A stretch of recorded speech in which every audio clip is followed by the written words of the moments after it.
Hello, hello, hello. Louise Eddington, the Cosmic Owl Astrology, Wisdom Weaver, now known by as Lumina by my guide, I guess.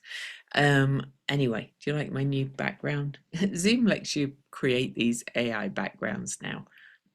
And this is me asking for Venus rising, Venus morning star rising in the half light. And I kind of got this weird thing of that looks like Venus the planet, and that looks like Venus the morning star. But anyway, it's okay.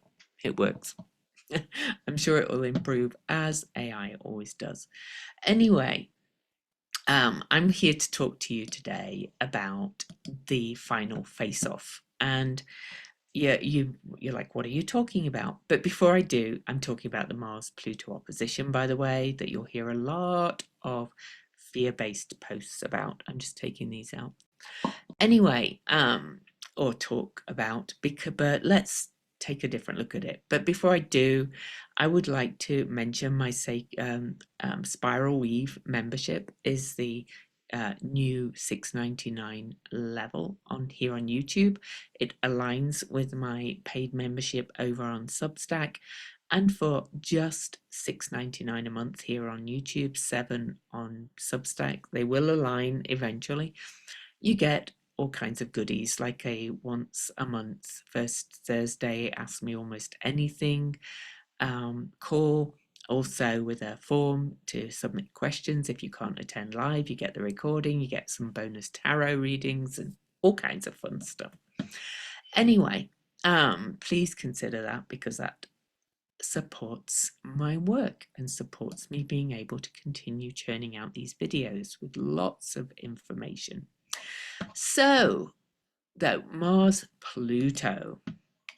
So let me share my chart, and then I'm going to get rid of the chart and just talk.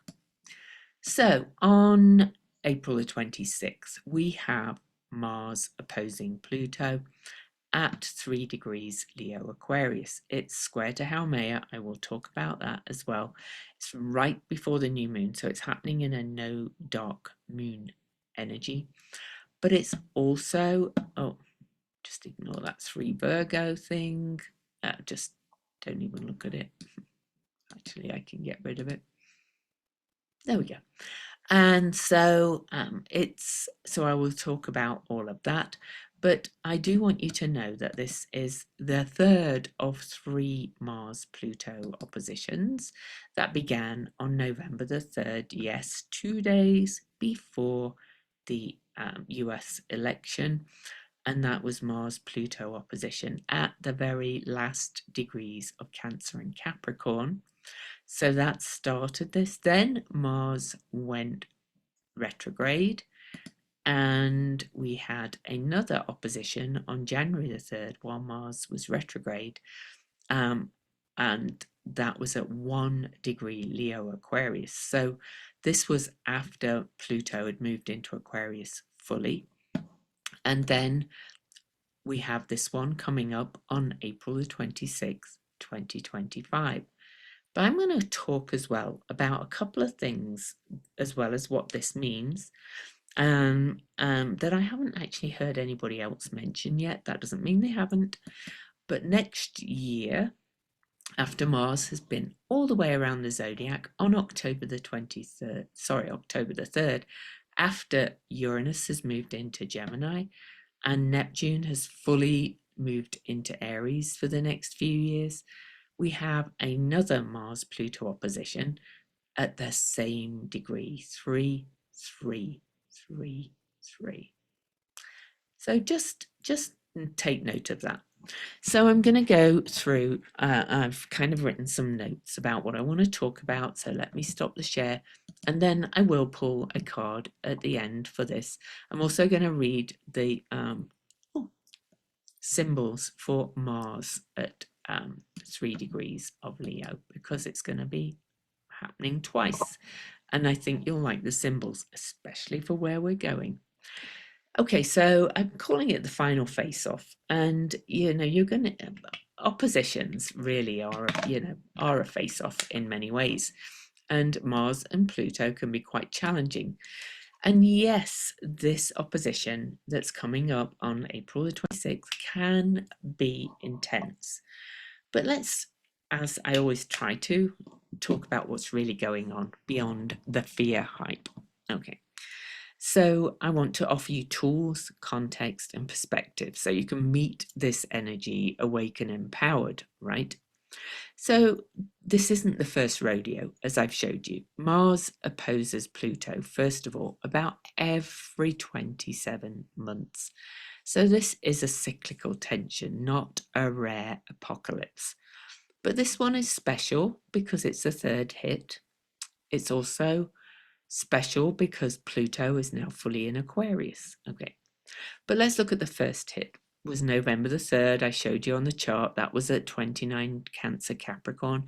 That was all about shadowy power plays, manipulation, fear of exposure. We'll talk more about it in a second. Then we had January the 3rd, 1 Leo Aquarius, which was bold moves, clashes of ego versus the system. And now we have the reckoning at 3 Leo Aquarius, the full confrontation and the curtain pulled back. So first of all, you could ask yourself, what have you been working through since late 2024? What power dynamics, visibility challenges, or rage have surfaced? But here's something I haven't heard many talk about, and I've got a lot more bits to say, but this is a thread that, to my mind, changes the whole picture. All three of these oppositions are square to the dwarf planet Haumea in Scorpio. Now, I've written a whole article on Substack called Aspect of the Decade. You can search it. And Pluto and Haumea are in a 13 times exact square to each other between 2022 and 2028. So this is activating that as well. But Haumea isn't just a creation goddess. She's about regeneration through rupture. She rules birth through the body, truth born through pain, clarity through labor. And in Scorpio, she's fierce. She doesn't whisper, she bleeds truth. So if you think about the physical energy of birth, like rupturing, the breaking through, things like that, this is happening in the collective as well. So this isn't just a confrontation between Mars and Pluto, and the previous ones weren't.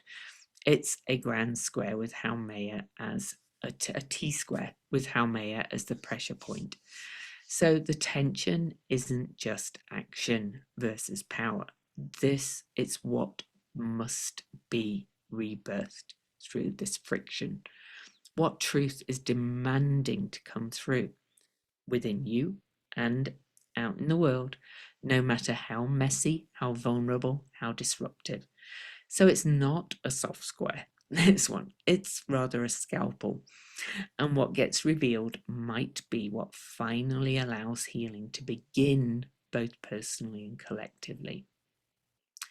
But let's look at the global echoes a little bit, because as above, so below. So around November the 3rd and January the 1st to the 3rd, we had some unrest, we had some tragic accidents, we did have some eruptions and some political tension. You can look back at the history yourself, but one example for the January one was the driving of the car through a crowd in Bourbon Street in New Orleans. And then, of course, the US election on November the 5th was 2 days after the first square.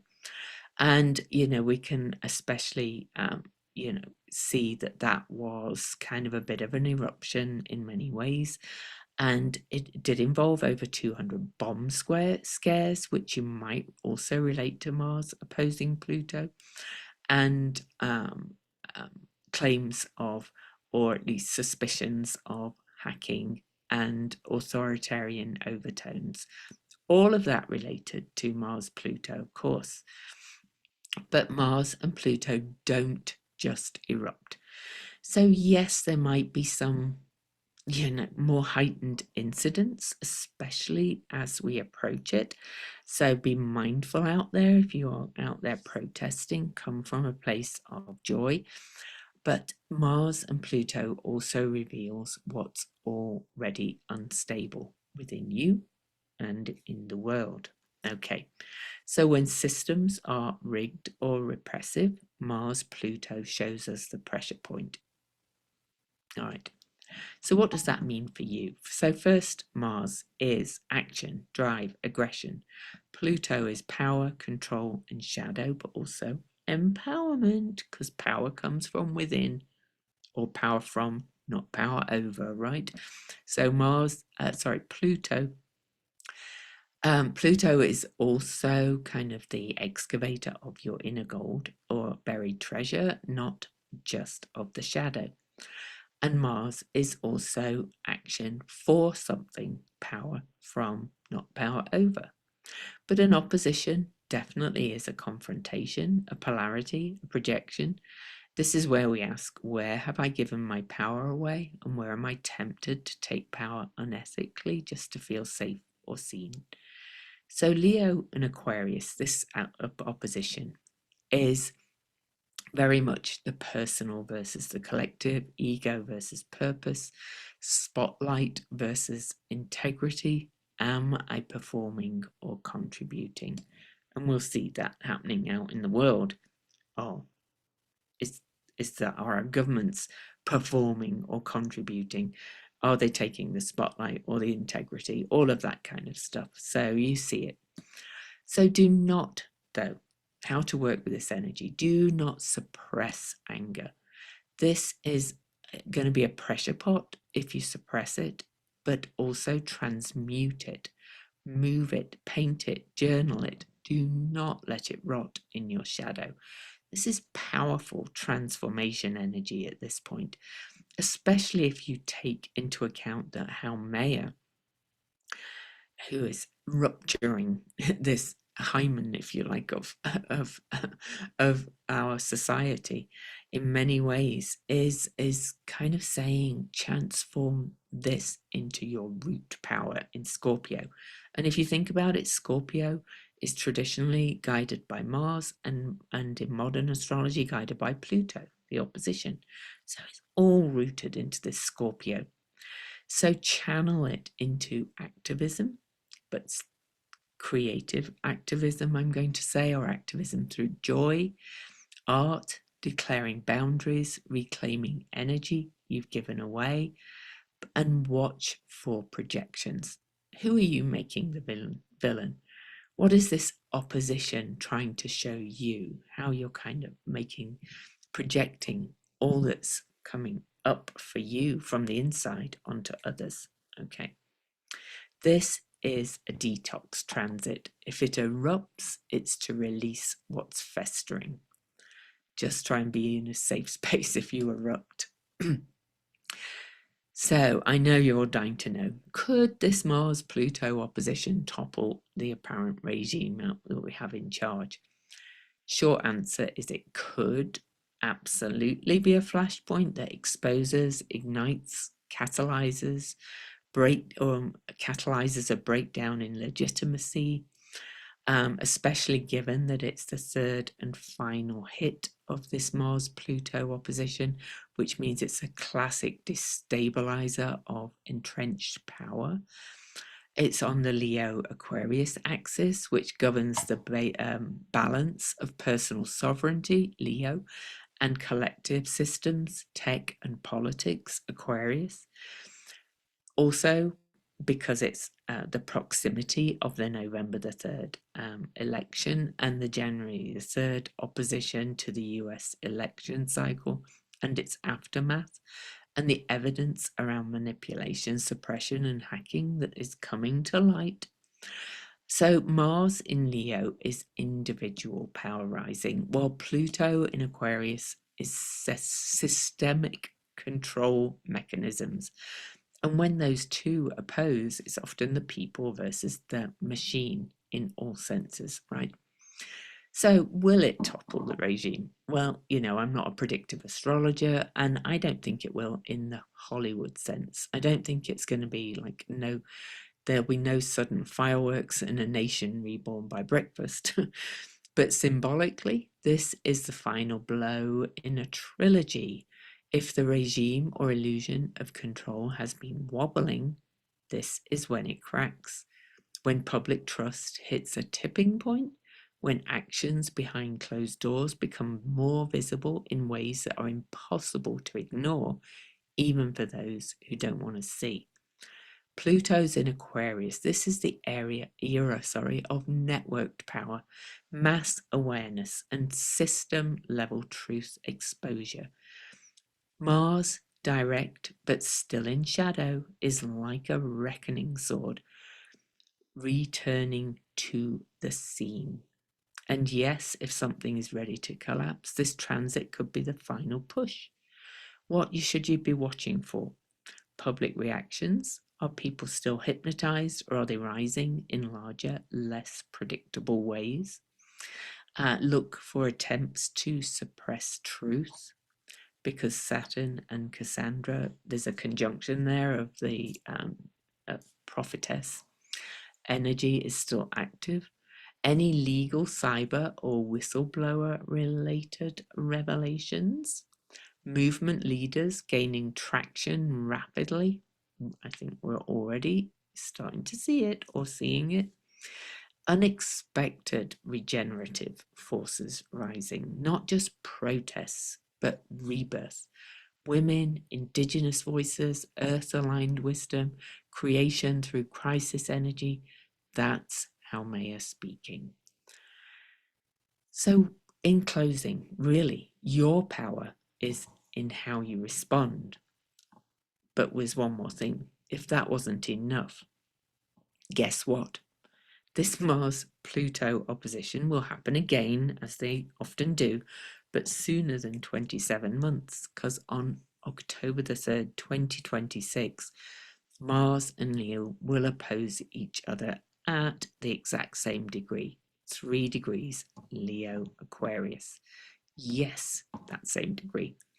So by then, both Uranus and Neptune will have fully shifted into Gemini and Aries, as I mentioned. Major outer planet movements that signal a whole new era of thought, technology, rebellion, and spiritual awakening. And this 2025 opposition, the next one, it's not the final blow, it's the activation. It's the 2026 one is the consequence of what comes from now. The visible manifestation, the result of what we did or didn't do with the fire lit right now. So if something shakes loose in this second half of April, pay attention, because the cosmos will circle back and ask, what did you build with that fire? What did you burn? What did you burst? Oppositions are not the end, they're the mirror. This is your chance to see clearly and choose differently. You are not at the mercy of the sky, as I keep telling you. You are a co-weaver of reality. Mars-Pluto doesn't destroy what's real, it clears what's false. So you could do some journaling around or reflecting around where you've reclaimed your power since November 2024. What's your role in the collective rising? If you can also explore what this opposition means in your chart. You could book a session with me, or if you know your own chart, you can look at where it is in your chart, or you can find me in the Nest private community where you could ask questions, or the Spiral Weave. Also, I'd love to hear from you in the comments what this transit's bringing up for you. I won't be answering your personal chart questions, but you could tell me what you feel is coming up. But let's keep the conversation soul-rooted and fire-laced, because some of the opposition is that kind of eruptive anger. Let's not do that. Channel your anger really well. Now, I do want to mention one other slight thing, that on January the 27th, 2026, Pluto and Mars are conjunct.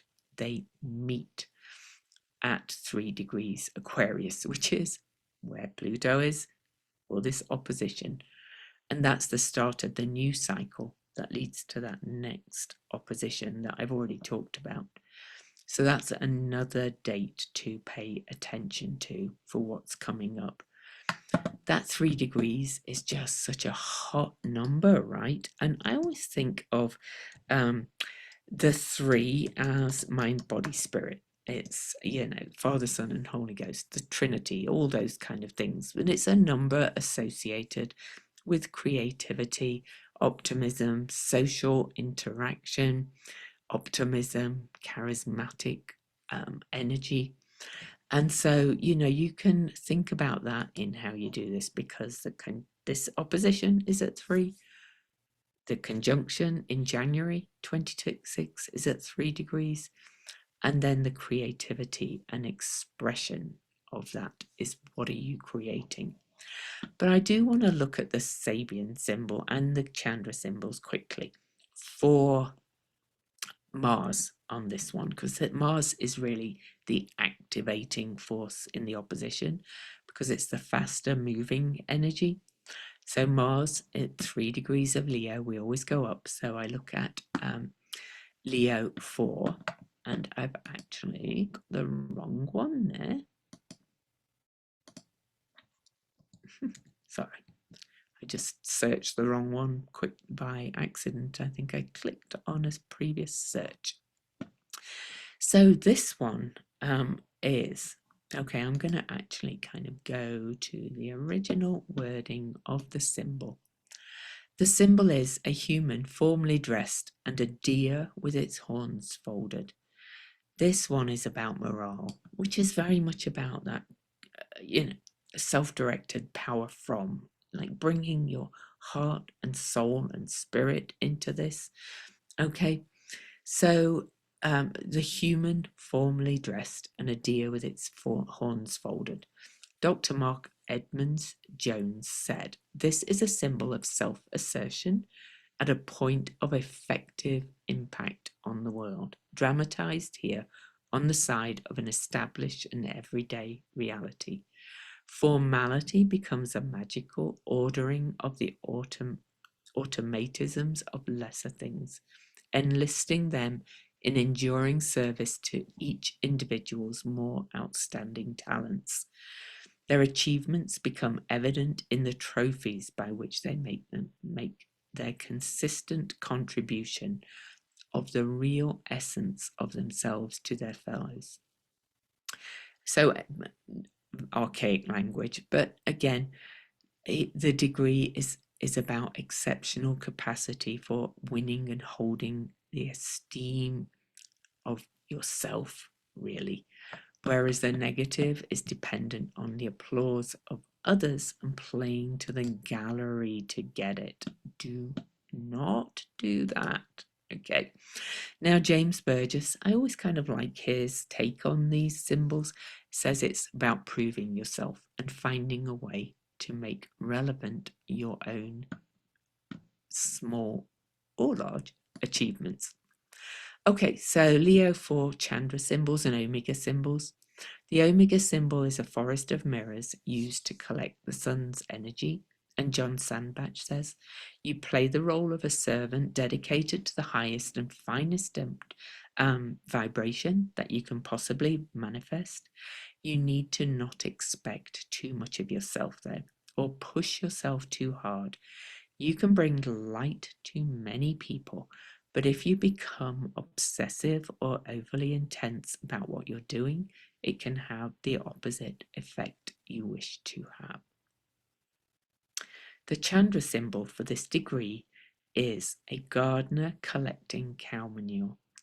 The gardener has an end in view, the proliferation of beauty through the growing of flowers and the proliferation of health through growing of vegetables. Just as these things feed our body and soul, we must feed their physical form. This degree does the dirty work and seeks our rich nutrition to promote abundance. Here is nurturing at a deep and grounded level. Oh, back to my self-care thing. And that's nurturing. I'm, to my mind, oh, I feel very low. Anyway, that's nurturing kind of your lower root energy. Okay, very scorpionic.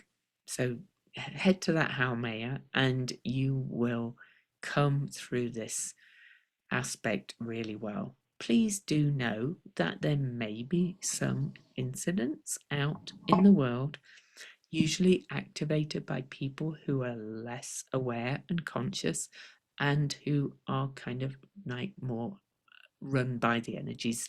You can choose not to be. And you can choose to go, I'm sorry, forgive me, ho'opono, all that, and say, things happen and they are often beyond your control. But however, please, these oppositions happen a lot. Do not necessarily think this is an end of the world um, opposition, as some are portraying it to be. Much love to you, and don't forget to check out my Spiral Weave membership here, or the Nest for deeper work with me on my website, louiseeddington.com. And I think I'm losing my voice. See you later. Bye bye.